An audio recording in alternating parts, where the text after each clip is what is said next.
जी जोर से बोलो।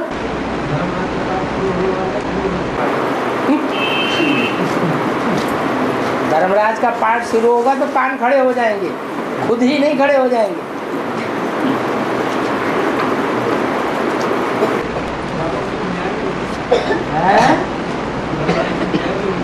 धर्मराज के दूत भूल गए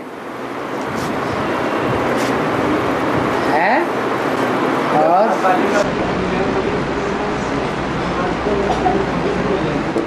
महाकाली का हाँ, महाकाली की भुजाएं, महाकाली जो काम करेगी वो महाकाली की भुजाएं भी काम करेंगी। है? नहीं, महाकाल तो लास्ट का पार्ट है।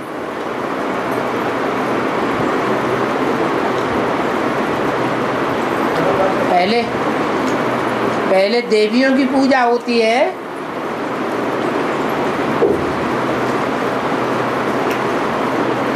या धर्मराज का दीपक जलाया जाता है। हाँ जी,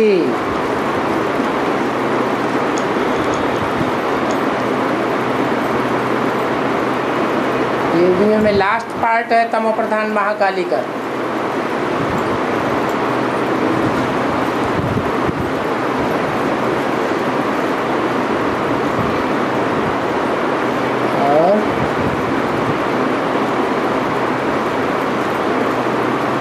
रमेश भाई आजकल बहुत याद आ रहा है धर्मराज और महाकाली अंत समय में।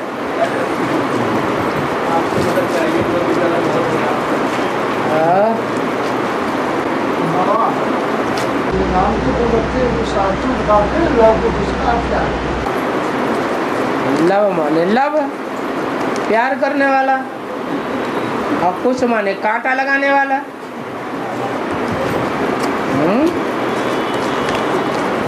दो ही तो मुख्य हैं। राम तो है राम राज्य का, राम राज्य के बाद फिर किसका राज्य आता है? रावण राज्य का। तो रावण राज्य में ये दो मुख्य धर्म है, इस्लाम और क्रिश्चियन। ये लेफ्ट साइड के दो हैं।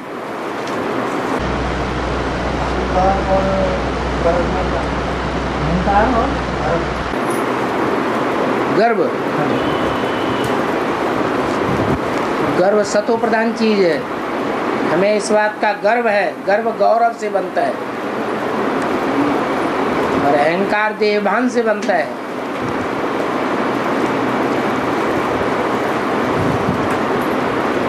गर्व अच्छी चीज है,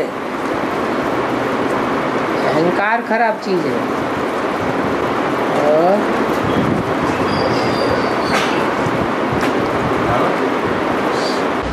क्षेत्र में शिवरात्रि 2018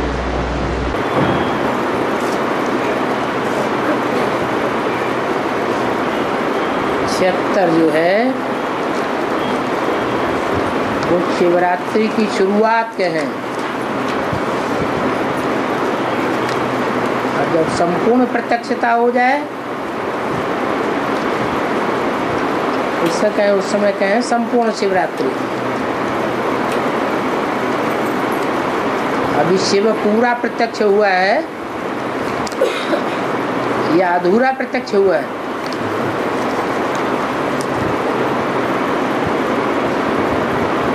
वेद में भी देखें तो दक्षिण भारत में पहचाना है ज्यादा लोगों ने, या नॉर्थ इंडिया में पहचाना है?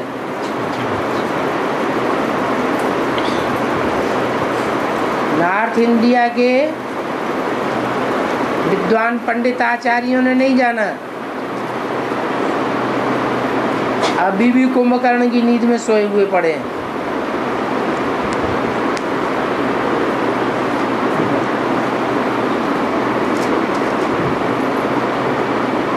वो तो दक्षिण भारत है, भारत का विदेश। असली विदेश तो कोई और है।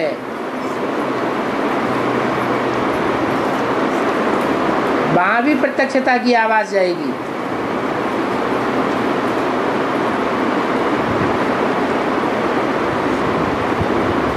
विदेशियों के हिसाब से रात्रि के 12 बजे सूर्योदय होता है और भारतीयों के हिसाब से सवेरे 5 बजे होता है।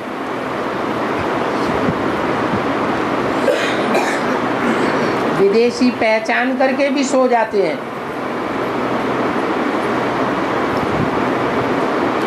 इसलिए शास्त्रों में असुरों और देवताओं की जब लड़ाई दिखाते हैं तो असुरों को मुर्गे का पंख का ताज दिखाया जाता है। क्यों है? मुर्गे के पंखों का ताज क्यों दिखाते हैं? ये साबित करने के लिए ही दिखाया जाता है कि जैसे मुर्गा दूसरों को जगाए देता है और खुद सो जाता है, ऐसे ही विदेशी आत्माएं बाप को पहचानती तो हैं लेकिन खुद सो जाती है बाप। जैसे कि खरगोश और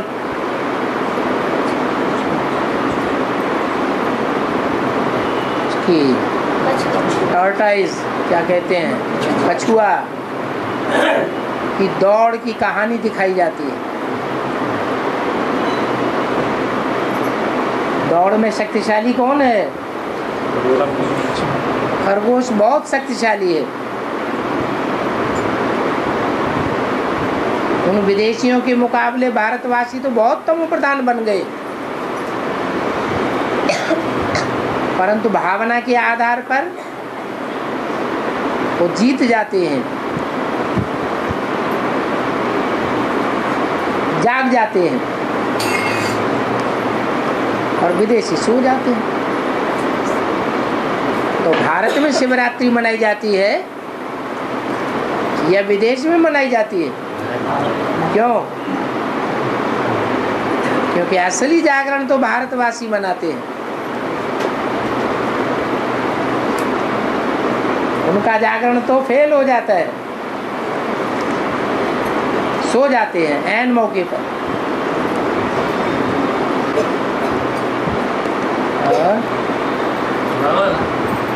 ब्रह्मा विष्णु महेश महाशिवरात्रि में कहा गया है कि वो भी अंधेरे में आ जाते हैं। जोर से बोलो। ब्रह्मा विष्णु महेश भी अंधेरे में आ जाती है महाशिवरात्रि से पहले।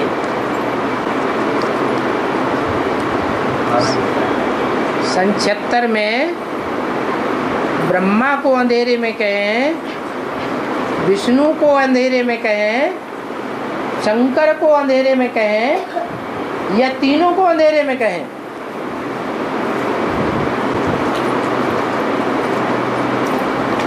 है? ब्रह्मा को अगर उजाले में कहें तो ब्रह्मा का दिन सो, ब्राह्मणों का भी दिन होना चाहिए। वो हुआ? नहीं हुआ। और ब्रह्मा सो क्या बनता है? विष्णु। और विष्णु का पार्ट बाद का है, पहले है, तो बाद का पार्ट। आज भी बताया बीच में विनाश और बाद में पालना। जो शंकर द्वारा विनाश है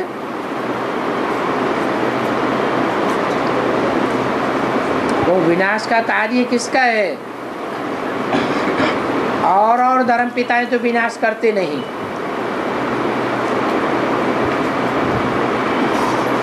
बाप का पार्ट है विनाश का पार्ट, और धर्म पिताएं सिर्फ स्थापना करते हैं अपने अपने धर्म की। राज्य की भी स्थापना नहीं करते, राजधानी की भी स्थापना नहीं करते। तो और धर्म पिताओं के मुकाबले बाप का ये विशेष पार्ट है।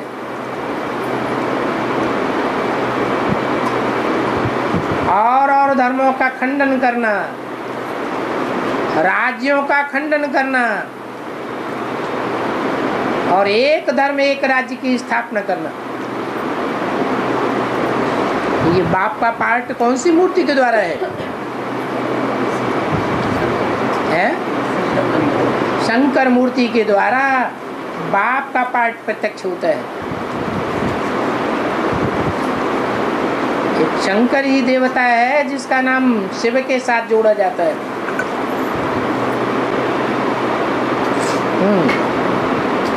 आपके प्रश्न का समाधान हो गया? क्या पूछा? 2018 में 3 मूर्तियों के बारे में पूछा। तीनों मूर्तियों के बारे में 2018 में बताया था बाबा ने कि तीनों अंधकार में। शुरुआत कहाँ से होती है? 18 से होती है। 18 अंत है कि आदि है? अंत है। तो आदि कहाँ से होती है? 76 से। तो 76 से आदि होगी, तो 18 में जब अंत होगा आपकी तीनों मूर्तियों का एकीकरण हो जाएगा, त्रिमूर्ति शिव बन जाएगा, या एक मूर्ति से प्रत्यक्षता हो जाएगी है? तीनों मूर्तियों का एकीकरण अंत में होगा।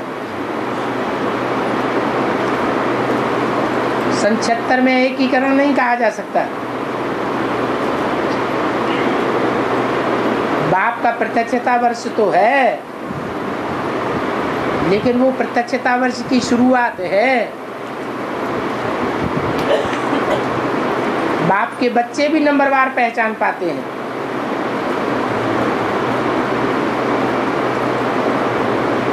और पहचान कर भी निरंतर निश्चयात्मक बुद्धि में नहीं रह पाते।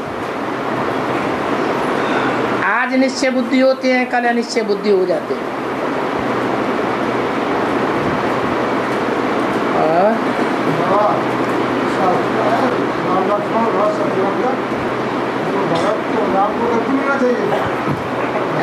राम को बड़े भाई को गद्दी मिलना चाहिए था। भरत को क्यों दिया? भरत को क्यों दिया? हाँ। और तीसरी माता बीच में आ गई ना। उसने कहा कि हमें जो वरदान देने के लिए आपने पक्का किया था कि जब चाहो तब हमसे अपना वरदान ले लेना, तो बीच में आ गई। अरे कई नाम है तो उसके कई पति होंगे कि एक चार 2-4 होंगे? एक ही होगा है? तो दोगली होगी ना। तो जब उसने देखा कि मौका हमारा है, तभी उसने वरदान मान लिया। अब वरदान को तो पूरा करना पड़े है। कोई भी आ जाए, वरदान तो उसने मौके पे मांगा ना। बाबा कहते हैं कि हूबहू पुनरावृत्ति हर कल्प होती है जी। तो जो आत्माएं हैं, क्या वो हद की दुनिया के वही कष्ट फिर से उठाएंगी? क्या 84 जन्मों के कष्टों के बारे में पता है? नहीं ना। सिर्फ इस अंतिम जन्म के जो तमो प्रधान जन्म है, दुखों की दुनिया की अति का जन्म है, उसका थोड़ा हिस्सा ही तो हमें मालूम पड़ा है।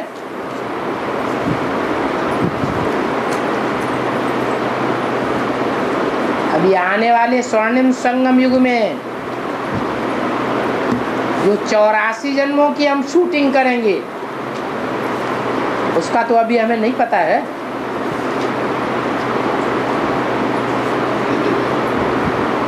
पास्ट के 83 जन्मों का भी हमको पता नहीं है।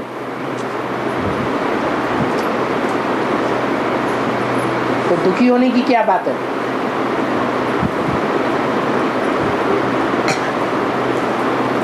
जबकि बाप बच्चों के लिए गारंटी करते हैं कि सारी दुनिया भूख मरती रहे, लेकिन मेरे बच्चे भूख नहीं मरेंगे। इतनी गारंटी देने के बाद भी दुखी याद आता है। कि वो दुखी 5000 वर्ष के बाद फिर रिपीट होगा। अरे बाबा के बच्चों को तो इतना दुख मिलता भी नहीं है। जो सड़क पर पड़े पड़े भिखारियों की तरह भीख मांगे। कोई बच्चा ऐसा यहाँ बैठा हो तो बताए, कोई है ऐसा? और दुनिया में कितने भिखारी होंगे?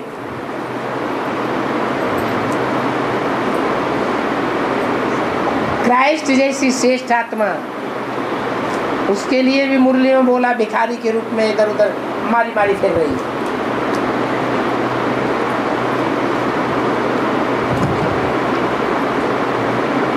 आपको तो खुश होना चाहिए। फिर भी कोई उपाय है जिससे कष्टों दूसरे के या किसी के भी कष्ट दोबारा ना हो, क्या पुनरावृत्ति ना हो कष्टों की? ऐसा कौन है जो कभी पाप ही न करता हो, पुण्य ही पुण्य करता हो? दुनिया में ऐसा कोई है? नारायण है, नारायण लक्ष्मी वाली आत्मा है जो कभी पाप ही न करती हो, है? तो फिर आप कहाँ से ये नया ज्ञान उठा लिया? जब पाप करेगा तो दुख भी उठाएगा कि नहीं उठाएगा? और जब और पिछले जन्म में पाप करेगा तो संचय होते होते आखिरी जन्म में वो दुख उठाना पड़ेंगे या नहीं उठाना पड़ेंगे? तो ये तो ज्ञान की बात ही नहीं बनती कि उन दुखों का भी निवारण हो जाए। जबकि भारतवासी सबसे जास्ती सुख भोगते हैं और धर्म वाले तो इतना सुख भोगते भी नहीं है।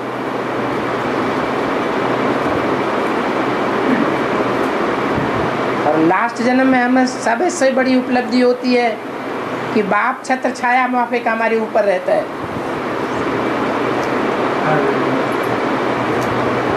तो कमजोर संकल्प हमें नहीं करना चाहिए। अगर थोड़ा बहुत दुख आता भी है तो उसको शेर दिल होकर के मुकाबला करना है।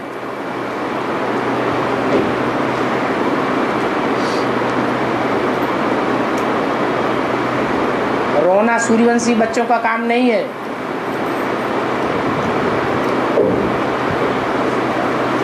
देह अभिमान रोता है या आत्मा अभिमान रोता है? देह अभिमान रोता है। और बाबा जो बीके वाले बच्चे एडवांस में लोग कोर्स करके जा रहे हैं उनको निश्चय नहीं हो रहा बाबा है, तो उनका आगे पाठ क्या होगा? निश्चय नहीं हो रहा है तो बाबा की क्लास में दोबारा जाएंगे ही नहीं। उनका आगे पाठ क्या होगा? पाठ क्या हो, प्रजावर में चले जाएंगे। किसी को निश्चय होता है, पढ़ाई पढ़ता है, पुरुषार्थ करता है तो नंबरवार ऊंच पद पावेगा। पुरुषार्थ नहीं करता है, पढ़ाई नहीं पढ़ता है तो प्रजावर्ग में चला जाएगा। दुनिया में भी तो ऐसे ही है, जो पढ़ाई लिख पढ़ते हैं तो ऊंची पोस्ट पाते हैं, पढ़ाई नहीं पढ़ते हैं साधारण। और बाबा उनकी बाबा से बात करो, उनका कहाँ है भाई, रहने दो, हम मत आए।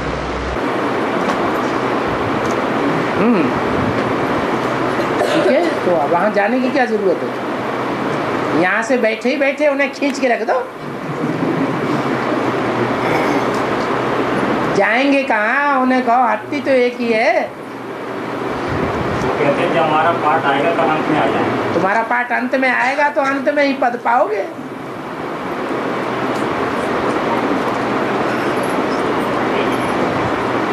सोलह 16,108 की माला है तो अंतिम मणका बनोगे कि पहले मणका बन जाओगे, नीचे वाला?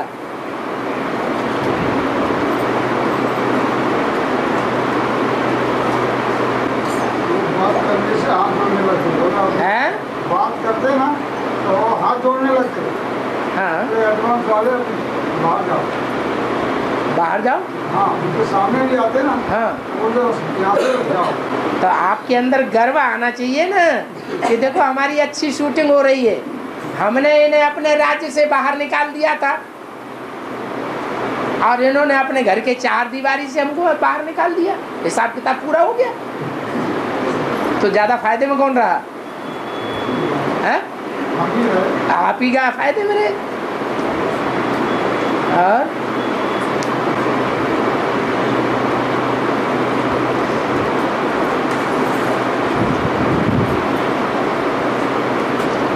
कोई ने पूछा बाबा राजकीय सेवा की ड्यूटी के दिन कभी बाबा की कक्षा का दिन आ जाता है तो क्या सरकारी सेवा में उपस्थिति दिखाकर बाबा की कक्षा में आ सकते हैं? बताओ भाई।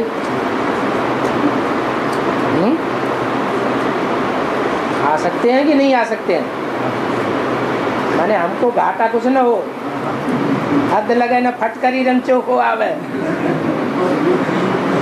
हैं।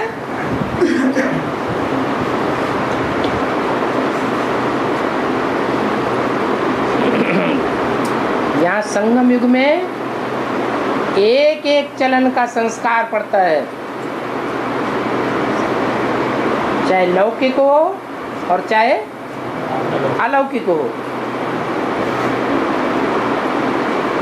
जैसी जैसी हम चलन पर चलते हैं वैसे वैसे संस्कार पड़ जाते हैं। ऐसे नहीं, ज्ञान में चलते हैं, परिवार के साथ बैठते हैं, परिवार के साथ ईश्वरीय धंधा करते हैं, तब तो हम सच्चे बनकर रहते हैं। और लौकिक धंधे में जाते हैं तो दूध में पानी मिलाते हैं। कपड़े की दुकान में दुनिया वाले जितना गोलमाल करके नहीं बेचते हैं उतना हम बेचते हैं। तो संस्कार पड़ेंगे नहीं पड़ेंगे? ब्याज लेने का देने का धंधा करते हैं, गवर्नमेंट की ओर से ब्याज पारित है 12%। बैंकें कितना ब्याज लेती हैं? लोन पर लोन देती है बैंकें, सरकार ब्याज देती है, तो कितना लोन लेती है? ज़्यादा से ज़्यादा 12%। तो अच्छा 16% सही, साल भर में 16 रुपया, और तुम महीने भर में 2 रुपया लो, तो संस्कार नहीं पड़ रहे हैं।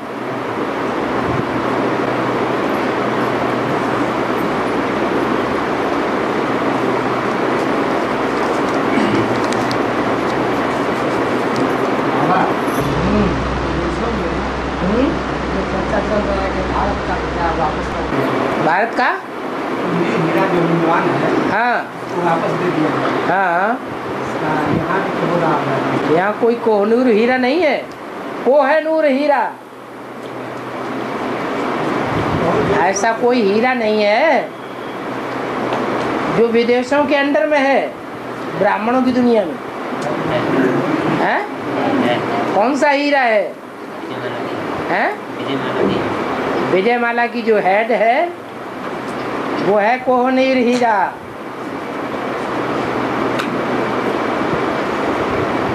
वो विदेशियों के अंडर में है,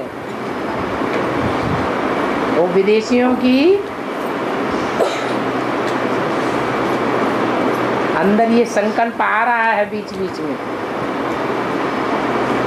कि वो हीरा जिसका है उसको हमें वापस कर देना चाहिए, तो हमारा भी कल्याण हो जाएगा।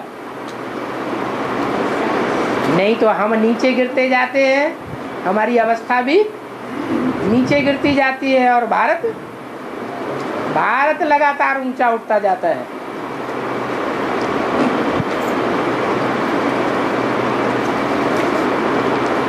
वो भी समझने लगे हैं कि भारत में कोई शक्ति है और ब्राह्मणों की दुनिया में भी कोई समझने लगे हैं कि भारत में ही भगवान आया हुआ है, हमारी मुट्ठी में से तो निकल गया।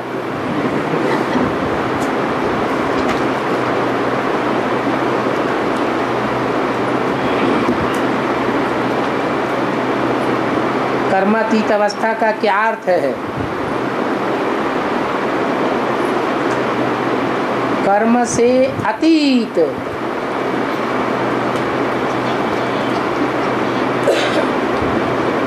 कर्म से परे,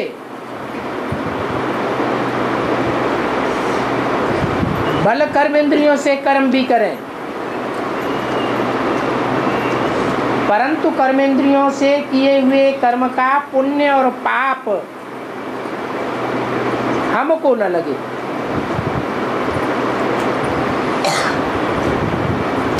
ऐसी स्टेज बन जाए मन बुद्धि की।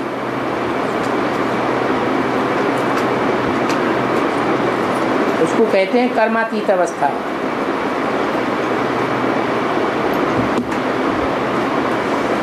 मन का ये हिसाब है कि कर्मेंद्रियों के कर्म में मन आसक्त होगा तो सुख दुख फील होगा, और मन आसक्त नहीं होगा तो सुख दुख फील नहीं हो सकता।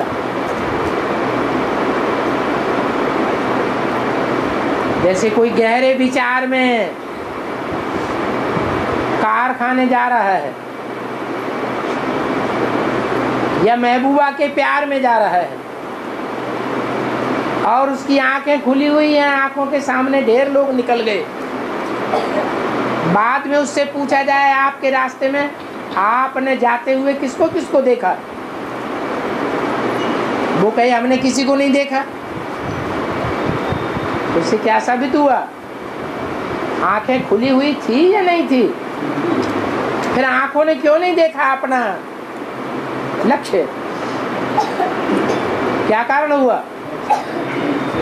मन जो 11वीं इंद्रिय है, मुख्य है, वो दूसरी ओर लगा हुआ था। तो ऐसे मन को एकाग्र करने की प्रक्रिया में जब हम सिद्धहस्त हो जाएंगे तो जो गीता में लिखा हुआ है कि सारे संसार की हत्या करने वाला एक निष्ठा आत्मा, उसके ऊपर कोई पाप नहीं लगता। उसको कहेंगे कर्मातीत स्टेज। कर्मेंद्रियों से कर्म भी करे परंतु उन कर्मों का कोई प्रभाव उसके ऊपर न पड़े,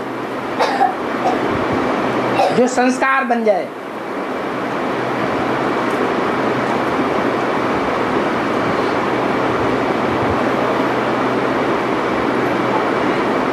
ऐसी तीखी याद की यात्रा हो।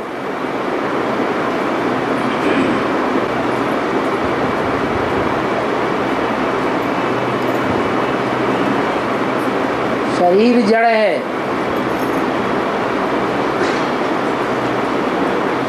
और आत्मा चैतन्य है।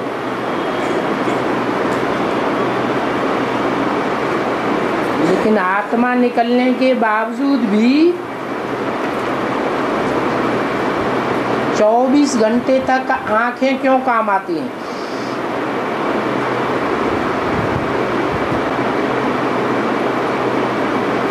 सिर्फ आंखों की ही बात है या और अंगों की भी बात है? हैं? पूरे शरीर की बात नहीं है। शरीर के बहुत से अंग ऐसे हैं जो निकाले जाते हैं, सुरक्षित रखे जाते हैं, और जो दूसरे बीमार व्यक्ति होते हैं उनके काम आ जाते हैं। लेकिन जीवित अवस्था में ऐसे नहीं कि मरने के बाद फिर वो आंखें चढ़ा दी जाएंगी तो उनमें कोई जान आ जाएगी।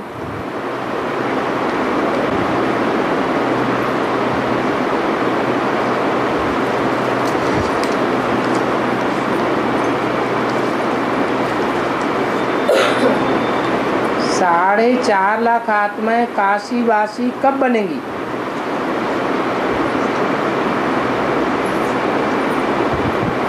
क्योंकि बाबा ने बोला है 2008 में बाप प्रत्यक्ष होने से पहले ब्राह्मणों की दुनिया में घोर अंधियारी रात्रि होगी।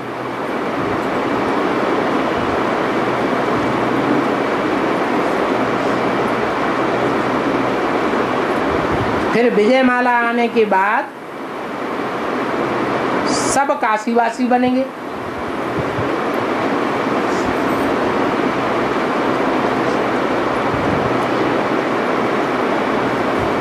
माना?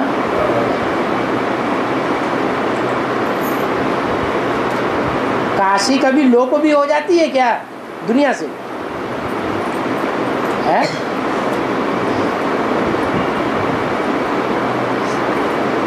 काशी कभी नष्ट होती है क्या? 5000 वर्ष के ड्रामा में काशी का अस्तित्व नष्ट हो जाता है क्या? नहीं।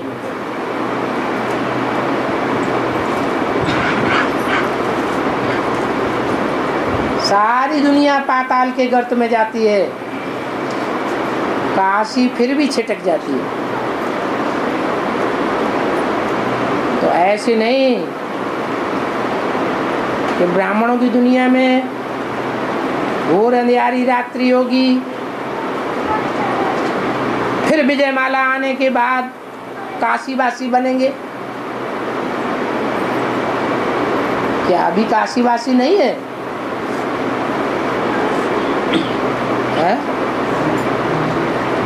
ऐसी आत्माएं नहीं है जो काशी के दिल पर अभी चढ़ी हुई हो?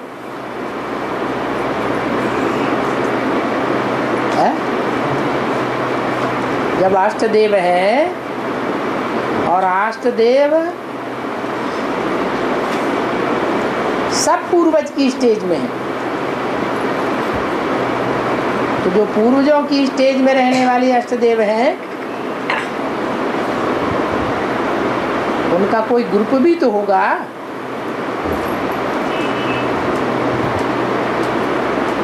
जो आदि से अंत तक उनको फॉलो करता होगा। अंतिम जन्म में वो अष्टदेव भी जब दूसरे धर्म में जाएंगे तो उनके साथ उनका सारा ग्रुप उसी ग्रुप में चला जाएगा।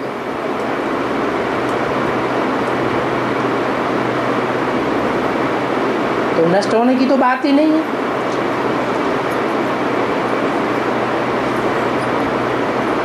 बाकी काशी कोई दूसरी चीज नहीं है। जहाँ याद का तेज पुंज इकट्ठा हो जाए वही काशी है। भक्तों की काशी तो वो बनी हुई है उत्तर प्रदेश में, वो तो हद की काशी है। हमारी काशी कहाँ होगी? है जहाँ 4.5 लाख आत्माएं इकट्ठी तपस्या करेंगी। है माउंट आबू।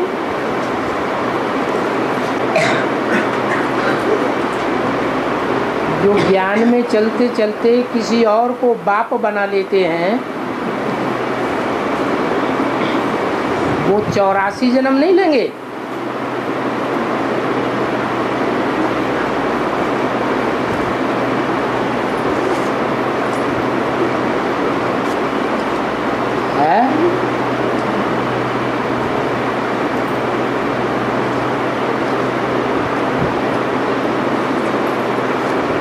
किसी और को माने उसमें ब्रह्मा नहीं आता है, तो ब्रह्मा वाली आत्मा को ही अगर बाप माने तो 84 जन्म नहीं लेंगे। अरे ब्रह्मा 84 जन्म लेगा तो उनके फॉलोअर्स भी 84 जन्म लेंगे। लेकिन जो ज्ञान में चलते चलते कुछ दिनों के लिए अज्ञानी तो बन जाते हैं लेकिन किसी और को बाप नहीं बनाते।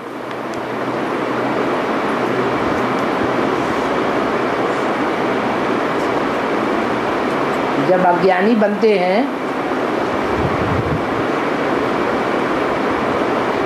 उनके ऊपर माया का वार होता है कि नहीं?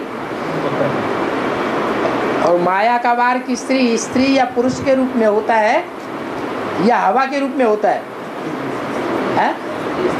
कोई न कोई स्त्री वार करेगी, कोई न कोई पुरुष वार करेगा। तो जो वार करने वाला है वो ही उसका बाप हो गया, उससे प्रभावित हो गई आत्मा।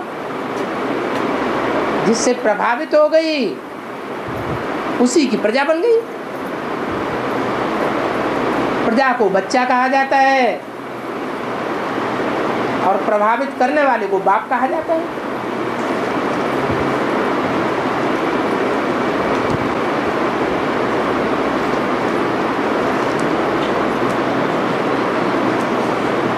कहते हैं गंगा जल अगर काबा के अंदर चढ़ा दिया जाए तो सब मुसलमान खत्म हो जाएंगे।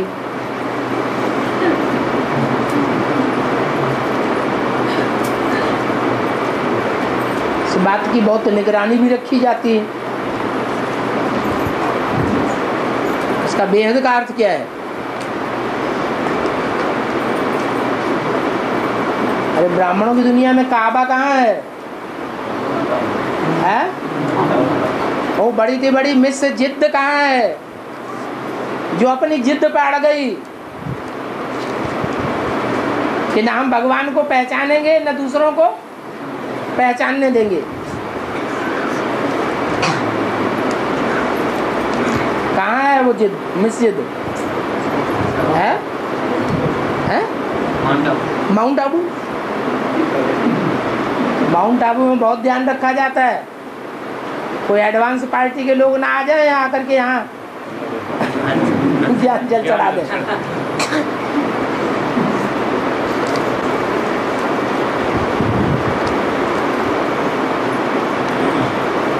ज्ञान में चलने वाले भाई लोग जो LIC जैसी कंपनियों में कार्यरत हैं वो ब्राह्मण परिवार में जाकर के पैसा जमा करने के लिए विशेष जोर देते हैं। निश्चित राशि जमा करने पर अमुक अमुक वस्तुएं मिलेंगी, ये फायदे होंगे, ढेर प्रलोभन देते हैं। बाबा कहते हैं ये सब कंपनियां फेल हो जाएंगी। तो क्या ये सब ठीक है?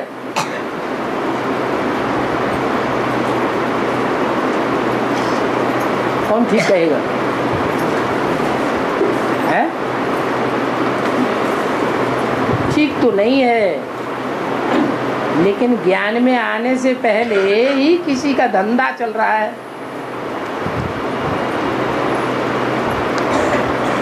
LIC जैसी कंपनी में काम करने का, तो पेट का धंधा करने के लिए बाबा ने मना किया है क्या? है? नहीं। हाँ, इतना ज़रूर है कि पेट का धंधा करें, लेकिन ब्राह्मण परिवार वालों को उस चंबे में न लें। क्यों? क्योंकि ब्राह्मण परिवार वालों का तो जो भी पैसा है वो कहाँ लगेगा? ईश्वरी यज्ञ में ही स्वाहा होना है।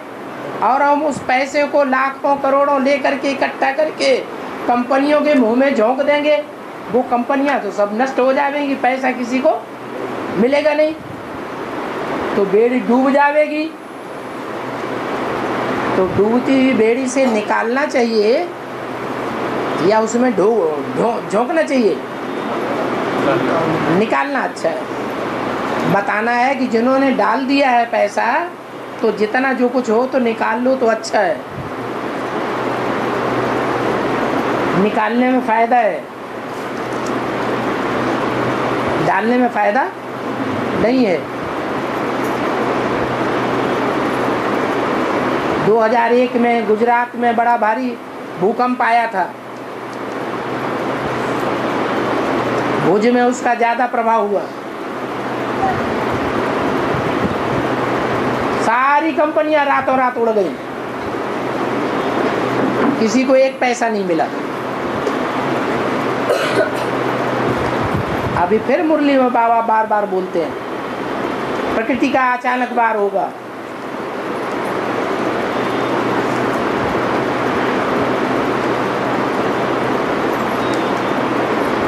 धंधा तो करें, सब धंधों में है नुकसान, ये तो बाबा ने बोल दिया। इसके बावजूद भी बाल बच्चों का पोषण तो करना होता है। जब तक अटूट निश्चय नहीं बैठता है बाप के ऊपर कि बाप ही हमारा पालनहार है, तब तक बल धंधाधोरी करो। धंधाधोरी में सिर्फ एक धंधे को मना किया है, शराब का धंधा बंद कर देना है।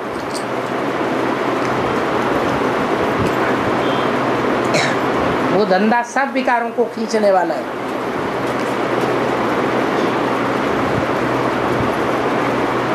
बाकी कोई सभी धंधों को बंद करने के लिए नहीं बोला है। सब धंधे झूठे हैं सिवाय एक ईश्वरीय धंधे के। फिर भी मना नहीं किया है, बल करो। पेट का पोषण करने के लिए पेटू ब्राह्मण है ना, खिचड़ी से तो चलेगा नहीं।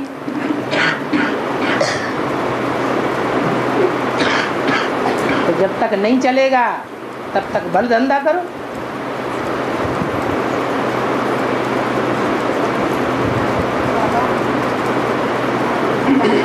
प्रकाष्ठा होना चाहिए जिससे कभी दुख ना हो। तो ज्ञान का इतना प्रकाष्ठा होना चाहिए जिससे कभी दुख ना हो। तो प्रकाष्ठा का ज्ञान का ही पराकाष्ठा का मतलब है कभी भी दुख अनुभव न हो, उसको कहेंगे ज्ञान की पराकाष्ठा।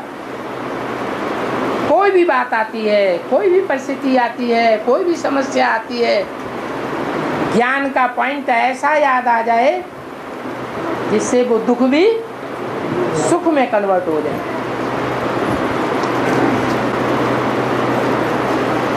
जो अष्टदेव अभी नष्टो मोहा स्मृति लब्धा की परीक्षा में पास होकर अष्टदेव का पद प्राप्त करते हैं, ऐसे तो कोई नहीं।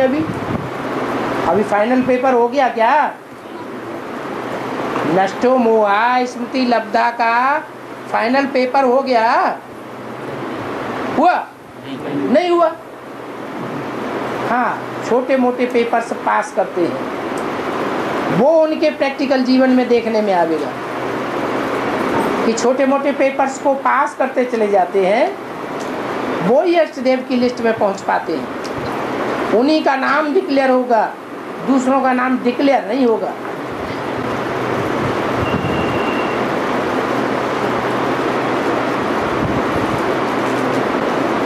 तो उन अष्टदेवों के लिए अंत में ऐसी कौन सी पेपर आता है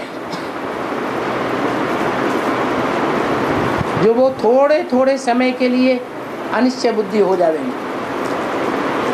पेपर तो बता दिया, लास्ट पेपर नहीं बताया।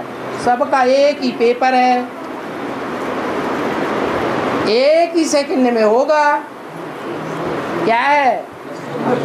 नष्टो मोहा स्मृति लब्धा। काहे से नष्ट मोहा है? देह के संबंधियों से। कोई न तो देह के ऐसे संबंधी बनाए हुए हैं जो लोहे की जंजीर वाले हैं, कोई के ऐसे संबंध हैं जो सोने की जंजीर वाले हैं।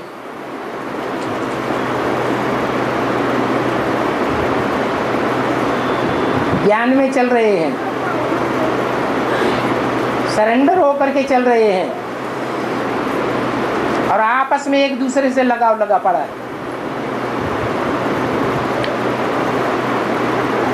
वो जंजीर उनको फेल कर देगी।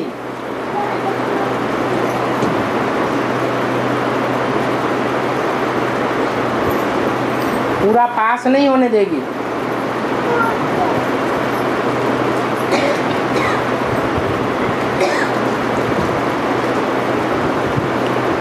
और बाप की स्मृति भुला देगी। स्मृति लब्धा नहीं हो पाएंगे, बाप से दूर हो जाएंगे। अष्टदेव की तुलना 8 ग्रहों से की गई है। है। बेहद में अष्टदेव की तुलना में कि हद के 8 ग्रहों से की गई हैं। तो जो ग्रह हैं हद में वो आपस में देखिए हल्के और वजन में क्यों होते हैं और कलर के होते हैं। जैसे कोई ग्रह है नीला और लाल काला ऐसा, इसका बेहद में क्या अर्थ होता है। अष्टदेव की तुलना होगा 8 ग्रहों से की गई है ना, हद की जो हद में 8 ग्रह हैं। अष्टदेव की तुलना अष्टदेवों से करी। हाँ, ग्रह जो है वो सब रंग के होते हैं। वो अलग चीज है, अष्टदेव अलग है और अष्टरत्न अलग है।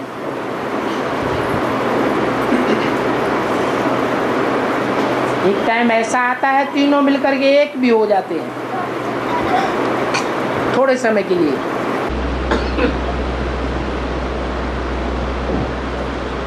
ग्रह का जो कि कलर क्यों अलग अलग बताया गया है? ग्रह का जो कलर है वो अलग अलग क्यों बताया गया है? कोई ग्रह लाल है, कोई हल्का है, कोई काला है और वजन और हल्के में भी बताया गया है। इसका बेहद रंग भी तो 7 हैं, जैसे 7 रंग हैं।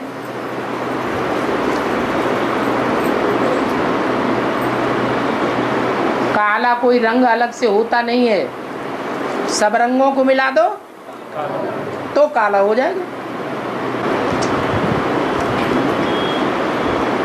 संकल्पों और कर्मों की शूटिंग का हद और बेहद में क्या अंतर है?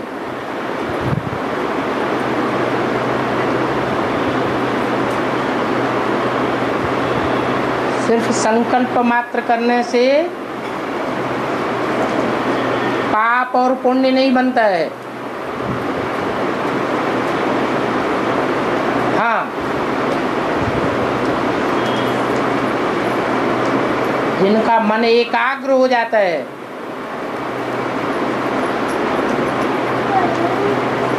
उनके संकल्पों की तीव्रता ऐसी होती है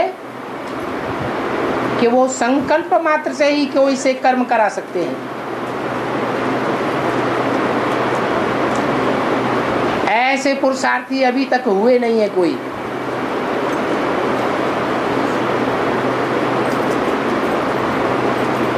बाकी संकल्पों से शूटिंग होती है। हम जैसे जैसे संकल्प करते हैं, श्रीमत के अनुकूल करते हैं, तो स्वर्गीय शूटिंग होती है। श्रीमत के बरखिलाफ संकल्प करते हैं तो नारकीय शूटिंग होती है। बाबा मुरली में आया है कि श्री जी 15 दिन में सांवला और 15 दिन में गोरा बनते हैं। क्या 15 दिन में? 15 दिन में सांवले बनते हैं और 15 दिन में गोरे बनते हैं। इसका क्या है?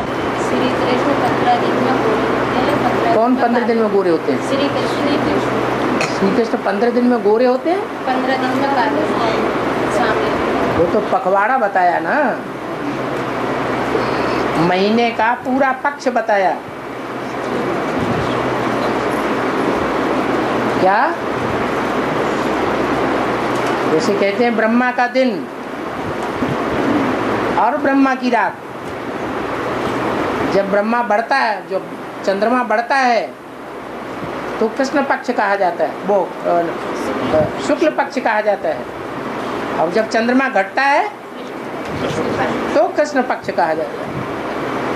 जैसे काली रात्रि ज़्यादा होती है, उसमें काली रात्रि नहीं होती है। वो ही 15 दिन कृष्ण के बताए हैं। 15 दिन बराबर होते हैं। और क्या बराबर तो है, दिन और रात बराबर ही तो होते हैं। ब्रह्मा का दिन भी उतना ही, ब्रह्मा की रात भी उतनी। पहला बच्चा जो जन्म लेता है वो लंबे समय की प्योरिटी के बाद जन्म लेता है। अगर वो आत्मा जन्म लेते शरीर छोड़ दे तो प्योरिटी की जो पावर है उस आत्मा में ही रहती है क्या? अरे कोई दूसरे आत्मा में चली जाएगी क्या? तो जो बच्चा पैदा होने वाला था उसी में वो पावर आती है। कोई स्पेशल बच्चा है जो पहलोटी का बच्चा बनता है, परिवार में उसे जेठौत के रूप से बड़ा मान मर्तबा भी मिलता है, राज्य का सारा वर्षा भी उसको मिलता है, युवराज के रूप में उसकी घोषणा की जाती है। अगर वो शरीर छोड़ दे तो कहीं दूसरी जगह जाके जन्म लेगा।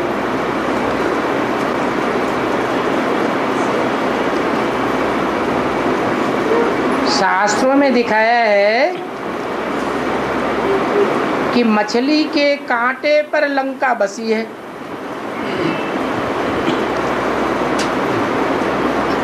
इसका बेहद में अर्थ क्या है? मछली कौन?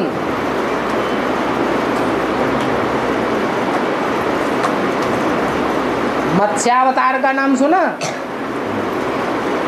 मत्स्यावतार बढ़ता ही चला जाता है, बढ़ता ही चला जाता है, बढ़ता ही चला जाता है। इतना बढ़ता है कि सागर के सिवाय और वो कहीं नहीं समझ सकता।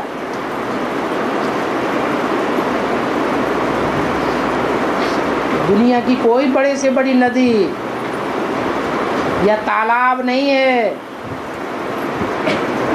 जिसमें वो समा जाए।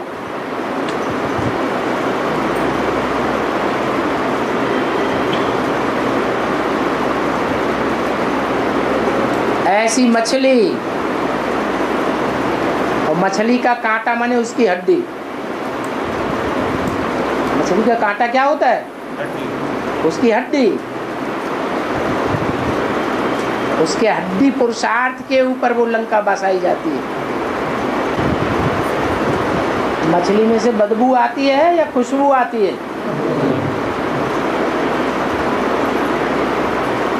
व्यभिचार की बदबू आती है।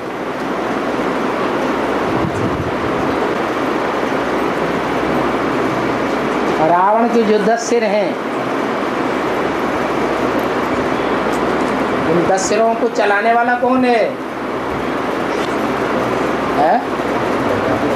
10 सिरों का मुखिया कौन है? नहीं, हाँ दे अभिमन्यु। किस रूप में दिखाया है? वो गधे के रूप में दिखाया है। वो गधा का क्या काम करता है? धोबी के वस्त्रों को धोता है और कहाँ ले जाता है? घाट पर ले जाता है। और ब्राह्मणों की दुनिया में ये पार्ट किसका साबित होता है?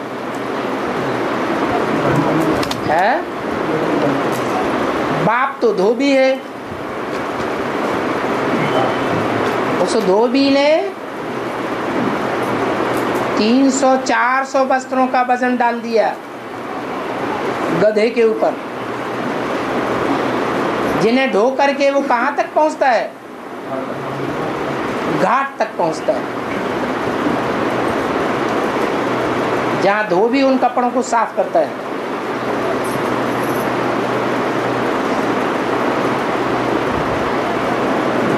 जहाँ घाट पर कपड़े साफ किए जाते हैं वहाँ मछलियाँ भी आती होंगी।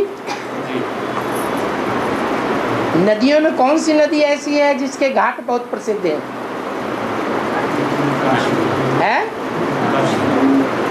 नदी का नाम बताओ।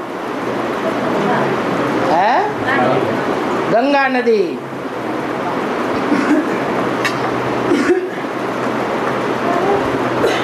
तो गंगा नदी है जिसके घाट पर कपड़े धोए जाते हैं ज्ञान जल से। मछलियां भी जरूर इकट्ठी होती हैं। जो गंध खाने का काम करती हैं।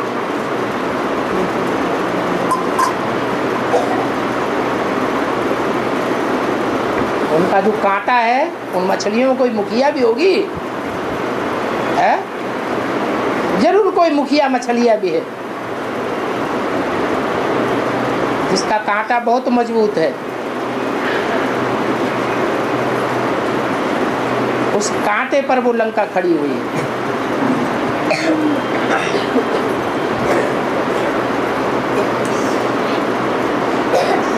कांटा किस बात के लिए प्रसिद्ध है? अरे दुनिया में भी कौन सा कांटा प्रसिद्ध है? हैं?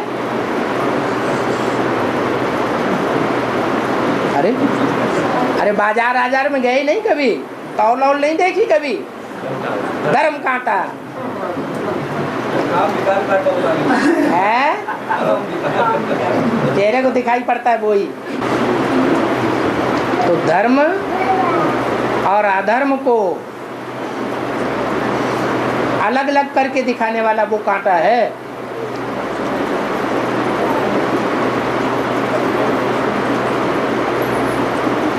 माया अकेली काम नहीं करती है, न सफल होती है। कब सफल होती है माया? जब लास्ट पेपर लेती है तो माया के साथ प्रकृति भी सहयोगी बन जाती है।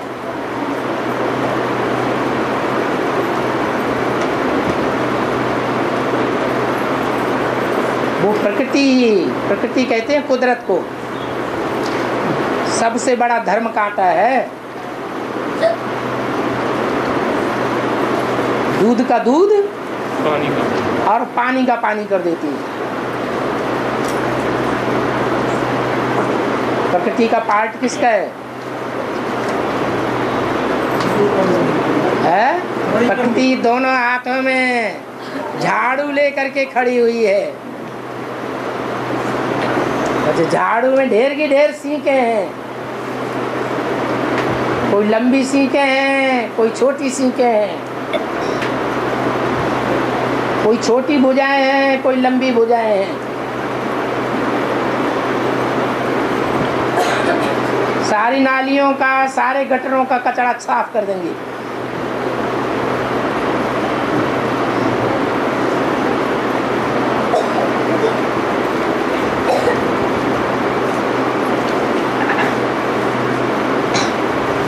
दूध दूध में मिल जाएगा, पानी पानी में मिलेगा, कचड़ा कचड़े में मिल जाएगा।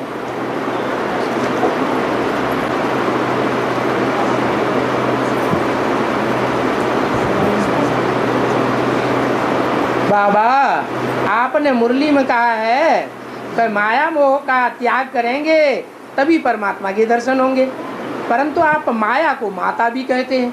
माता कहते हैं कि मौसी कहते हैं? माया मौसी कहते हैं, माता तो नहीं कहा। तो क्या किसी को माता का भी त्याग करना चाहिए? अच्छा, माता का न करो, मौसी का तो कर दो, है? मौसी का त्याग कर देना चाहिए कि नहीं? अगर माया मौसी है तो त्याग करने में कोई हर्ज नहीं।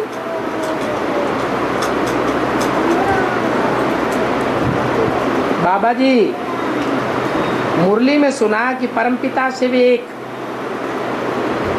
बाकी देवता हैं जिनकी पूजा भक्ति मार्ग में होती है। हमें ज्ञान मार्ग में जाना है। फिर हर मुरली में सबसे ऊपर ओम नमः शिवाय लिखा होता है।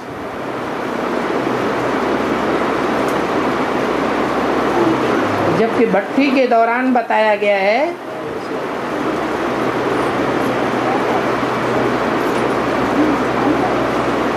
कि ओम शिवाय नमः का जाप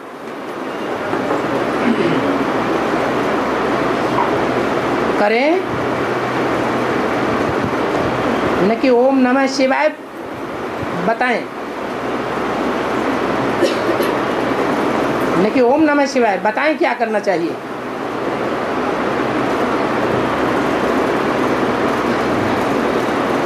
बात तो एक ही होगी। संस्कृत में और हिंदी में अंतर क्या है? हिंदी में क्रिया को सबसे बाद में लगाया जाता है, कर्ता को पहले लगाया जाता है। संस्कृत में ये नियम नहीं है। संस्कृत में चाहे जो शब्द चाहे जहाँ फिट कर दो, अर्थ उसका एक ही आएगा। चाहे नमः पहले लगाओ, चाहे शिवाय पहले लगाओ, बाद में लगाओ, कोई अंतर नहीं पड़ता।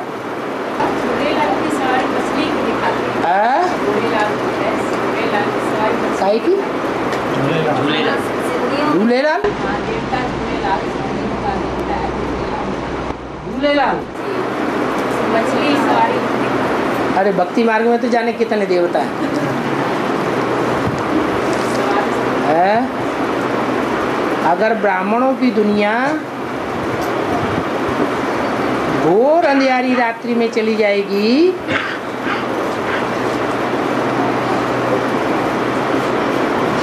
तो क्या सिर्फ 8 ही बाप भगवान को संसार में प्रत्यक्ष करने के निमित्त बनेंगे?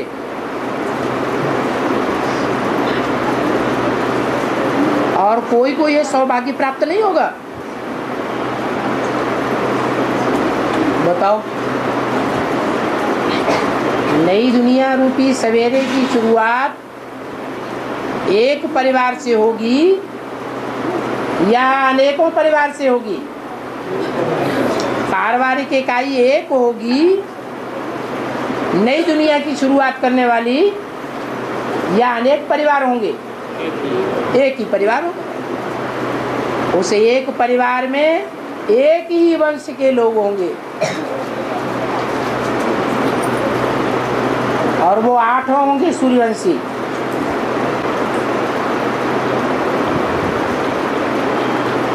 वो ही संपूर्ण होंगे। ऐसे संपूर्ण होंगे जो धर्मराज की कोई भी सजा नहीं खाएंगे। और कोई को ये सौभाग्य प्राप्त नहीं है। क्या सौभाग्य? जो धर्मराज की सजा न खाए।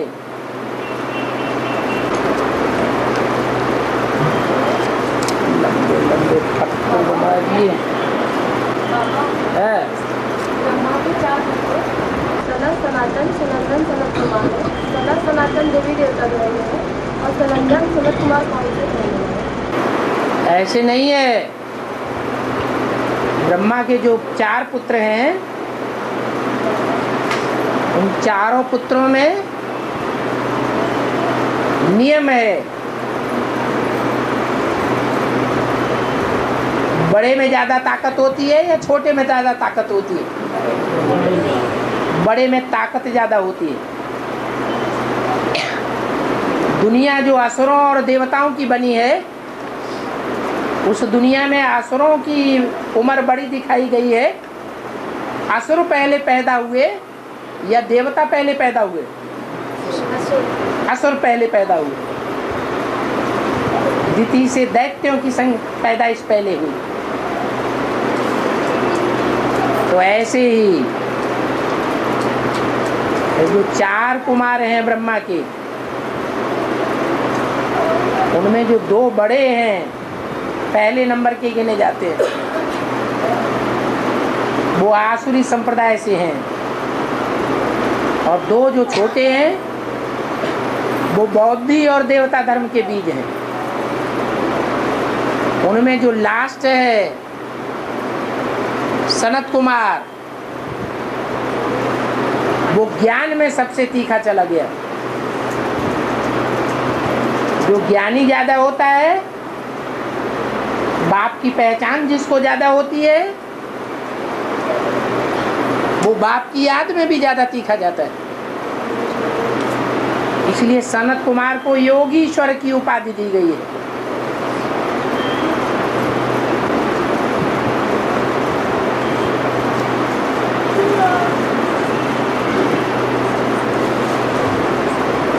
ने प्रश्न पूछा है, सूर्य का रतन माणिक है, चंद्र का रतन मोती है, बुद्ध का रतन पन्ना है,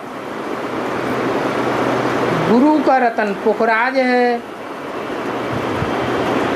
मंगल का रतन मूंगा है, शुक्र का रतन हीरा है, शनि का रतन नीलम है और राहु केतु को रतन पहनने की बजाय अन्य उपायों से इन्हें प्रसन्न करना उचित रहता है। हीरा कहाँ चला गया है? शुक्र का हीरा बताया है। वो शुक्राचार्य, जो शुक्र का आचार्य है वो हीरा है। तो रंग बात है।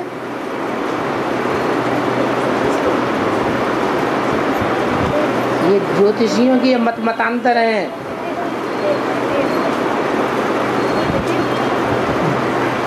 असली बात तो बाद में प्रसिद्ध होगी।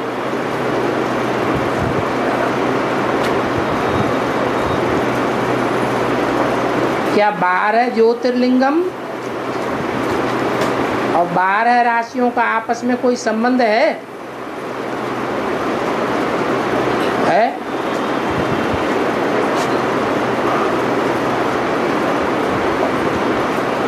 सारी दुनिया 12 राशियों में बंधी हुई है। सारी दुनिया के सारे धर्म, उनके जो मुखिया ग्रुप हैं वो भी 12 के हैं। 12 ने में 108, तो उन 108 में सारी दुनिया आ जाती है।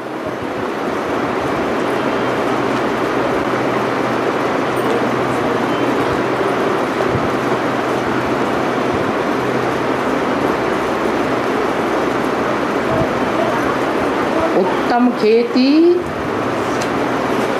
मध्यम बान, निखद चाकरी, भीख निदान।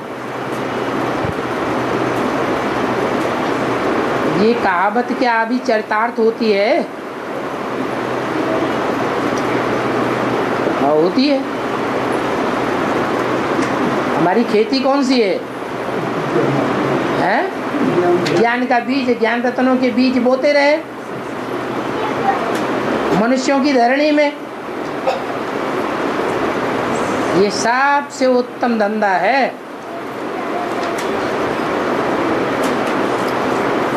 फिर है मध्यम बान। बान माने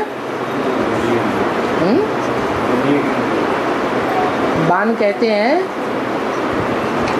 एक जगह से दूसरी जगह देना, दूसरी जगह से फिर दूसरी जगह देना,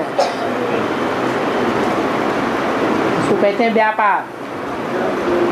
वो लोग ज्ञान में चलने वाले ऐसे होते हैं, इधर की ज्ञान की बातें उधर दे देंगे, उधर जो ज्ञान की बातें सुनाई जाएंगी वो इधर दे देंगे।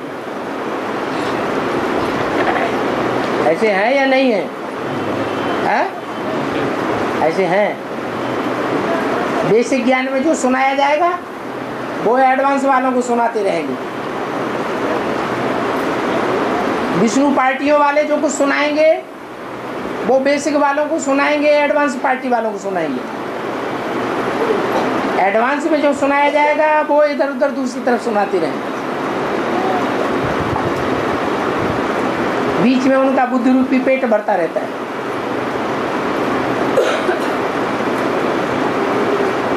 तीसरे होते हैं नौकर। किसके आर्डर पे चलते हैं? मालिक के आर्डर पे चलते हैं। अपनी अकल से काम नहीं करते। जो उनके मालिक होते हैं उनकी अकल पर चलते हैं। खुद का मंथन नहीं करेंगे। जो दूसरों की दिमाग से निकली हुई बातें हैं उनके आधार पर चलेंगे। और आखिरी है भीख। मांगते ही रहेंगे। भगवान को तो पहचानते ही नहीं भीख मांगने वाले। भगवान की तो बात छोड़ दो, लेकिन आपस में एक हमारे ऊपर कृपा कर दो। आप बढ़िया पुरुषार्थी हैं, आप तो बहुत ऊंचे देवता बनेंगे, हमारे ऊपर भी कृपा कर दो, हमें भी कुछ सहयोग दे दो। तो ये भीख मांगने वाले हो गए चौथे प्रकार के। खुद नहीं पुरुषार्थ करेंगे, भीख मांग मांग के पुरुषार्थी जीवन चलाते हैं। मुरली में आया है कि आगे चलकर बच्चों के लिए हॉस्टल भी खोलना पड़ेगा।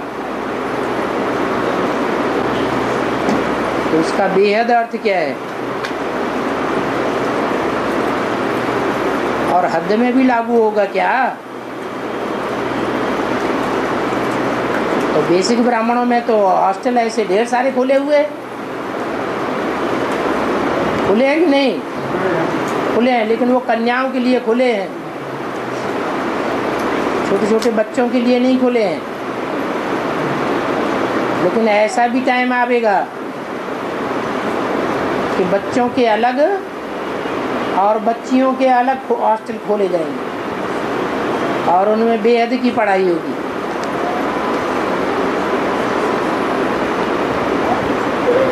बेहद के तरीके से पढ़ाई होगी।